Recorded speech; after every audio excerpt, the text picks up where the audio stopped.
Muy buenas tardes, queridos estudiantes.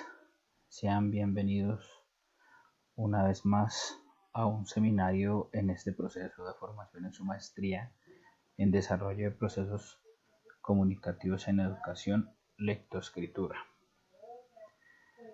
Vamos a encontrarnos en este seminario sobre la lectura y la escritura con un segundo plano después de este análisis que acabamos de hacer de unas situaciones y de haber introducido la cuestión del lugar que le corresponde a la lectura y la escritura en la formación de esta maestría. Iniciaremos pues este segundo momento hablando sobre las ciencias del lenguaje, pero lo haremos a la luz de lo que conocemos como el acto comunicativo. ¿Por qué de esta manera? Porque, como lo veremos más adelante, al hablar de la lectura y la escritura como competencias, esas competencias se desarrollan dentro del acto comunicativo. Si ustedes recuerdan bien, sobre el acto comunicativo hablamos ya de las competencias del habla y la escucha como competencias naturales. Ahora nos enfrentamos a estas dos competencias conocidas como competencias artificiales o también tecnológicas en cuanto son externas a nuestra condición de seres humanos. Para poder comprender el plano al que nos hace referencia estas dos competencias comunicativas, pues es necesario que reconozcamos que estamos hablando del mundo del lenguaje. Todo lo que hacemos y todo lo que reconocemos, como lo pudieron ver en uno de los videos que ya trabajaron, proviene del lenguaje, de su origen, de sus hipótesis, de las teorías que proponen su origen, de las funciones que cumple y de su constitución dentro del marco propio del individuo en una comunidad social que responde a una lengua, en un idioma determinado y a veces con unos dialectos marcados. De ahí que iniciemos este proceso, pues concentrándonos en el lenguaje a la luz de los actos comunicativos.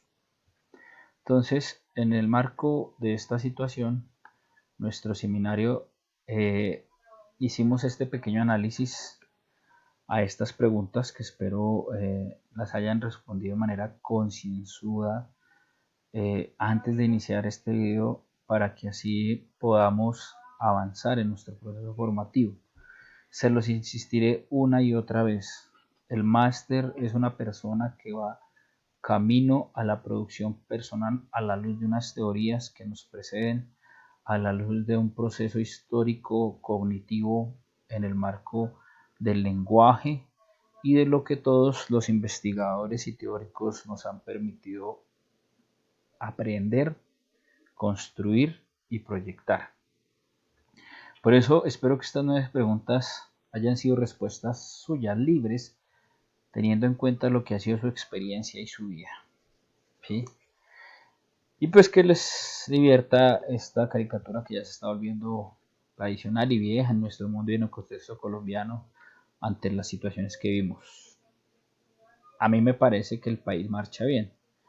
Sí, doctor, hay marchas por todos lados. Entonces, para que esas respuestas que ustedes dieron a las preguntas vayan adquiriendo más forma, por eso les repito, espero que las hayan respondido antes de este video, vamos a ir escuchando y conociendo algunos temas esenciales. Y este primero es esa, digamos, asociación o camino que existe entre la lingüística y la semiótica. Ustedes saben que siempre que hablamos de lingüística hablamos de todo lo que tiene que ver con el lenguaje y la semiótica de todo lo que tiene que ver con el signo. Pero el signo enriquece al lenguaje. Somos lenguaje por naturaleza los seres humanos. Somos eso que nos constituye y nos construye gracias al lenguaje. En el lugar en el que estemos somos lenguaje, en la casa, en el trabajo, en el parque, en la discoteca, en la escuela, en otros países somos lenguaje. Y ese lenguaje hoy en día está enriquecido por ese signo que estudia lo que llamamos la semiótica.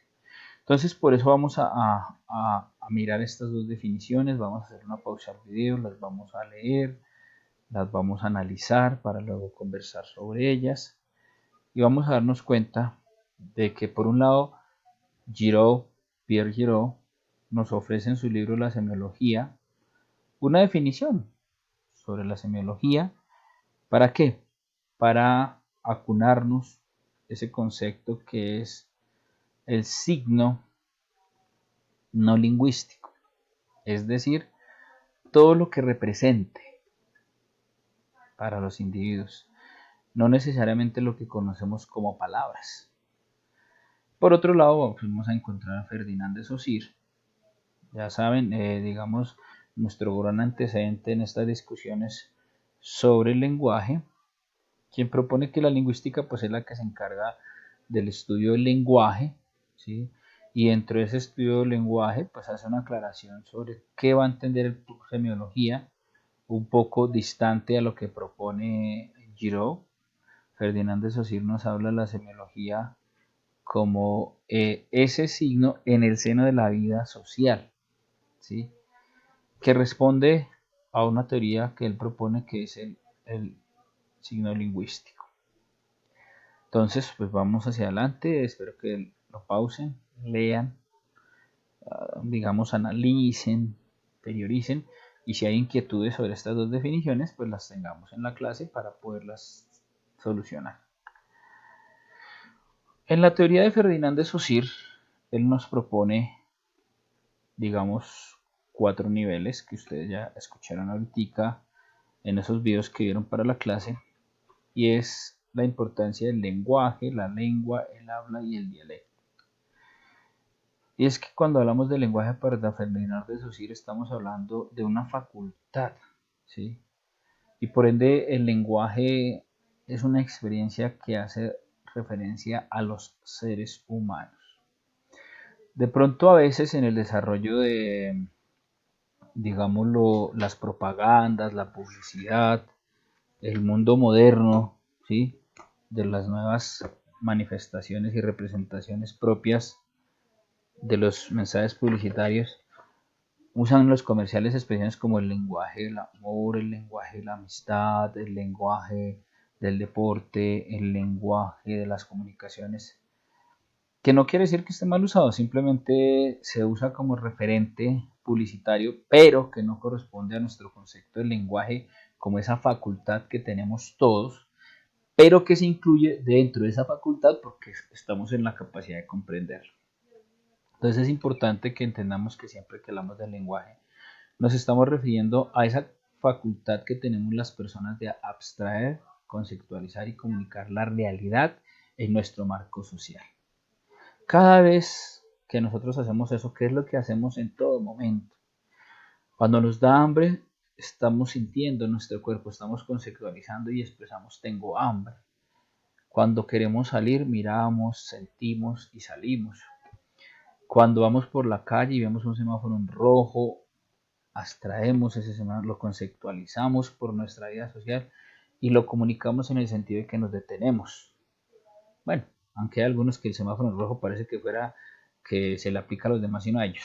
Pero bueno, era una observación así general. Entonces, nuestra esencia social es el lenguaje. Y ahora que vamos a hablar de la lectura y la escritura, pues es importante tener en cuenta esto. Creo que en otros seminarios ustedes van a ver específicamente ese seminario sobre el lenguaje, van a analizar. Y de todos los seminarios lo que se hace es como enriquecer esa posición que ustedes tienen sobre el lenguaje. ¿Qué constituye el lenguaje? Pues la lengua, es decir, ese sistema de signos que expresan ideas, y por eso pues a veces pensamos en la escritura, en el alfabeto sordomudos, en los ritos simbólicos, en las formas de cortesía, en las señales militares, ¿sí? Solo que cuando hablamos de la escritura, pues la escritura es como nuestra lengua universal. Se trata de expresar ideas, pero esas ideas responden a un acuerdo social. Por eso existen lo que llamamos nosotros los idiomas, ¿sí? Es decir, el uso que hacemos las personas de una lengua. Eso es hablar. Me explico. Entonces, nuestra lengua es un sistema de signos. y nosotros usamos un idioma que se llama el español.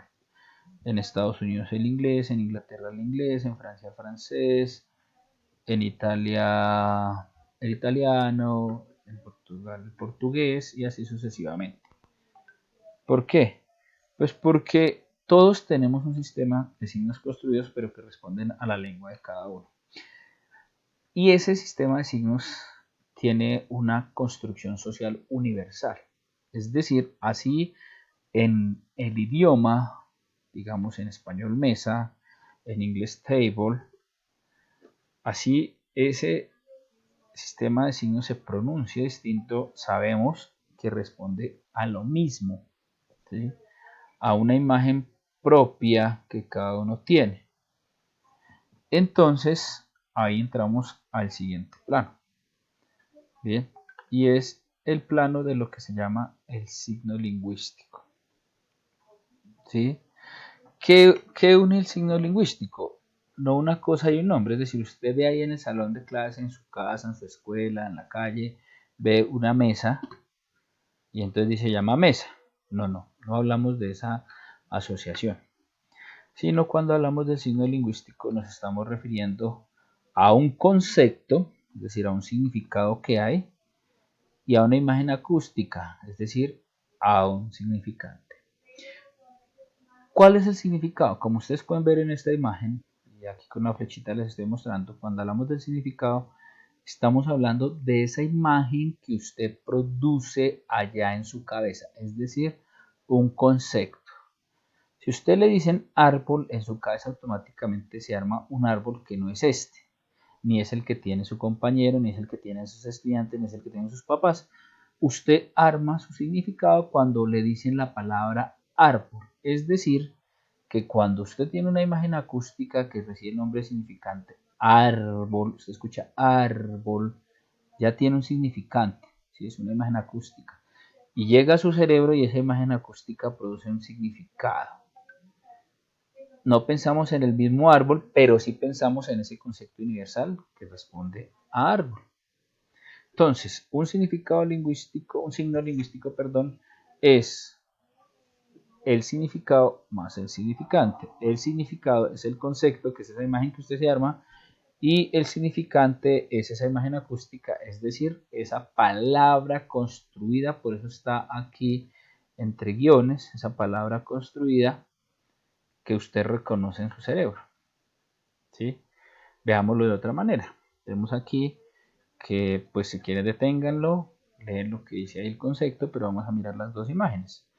El significado es eso. Si usted dice bicicleta, pues pensamos en una bicicleta. Uno la piensa en una todoterreno, en una monareta, en una bicicleta tradicional, en una bicicleta moderna. Cada uno arma en su cabeza ese significado. ¿Sí? Construye ese concepto en su cabeza. Pero a su cabeza también llega un significante, es decir, unos sonidos dicen bicicleta. Lo mismo podemos ver aquí lo que sucede con significante y significado en la palabra mesa. Vamos a ver si les queda confuso, vamos a hacer un tercer intento. Y es que el significado, ¿sí? El significado es esta, la imagen, el concepto que usted construye, que es perro. Pero el significante, que es esa imagen acústica que usted construye, en español es perro, en inglés es dog, en italiano can. ¿Ven? Entonces, esa imagen acústica que usted escucha y que recibe es el significante. Y el significado es eso que usted, ese concepto que usted ya ve en su cabeza. Bien, vamos a dejar esta primera parte hasta acá. Van a mirar si tienen dudas, inquietudes, las anotan y vamos a la siguiente parte, es decir, a nuestro siguiente video.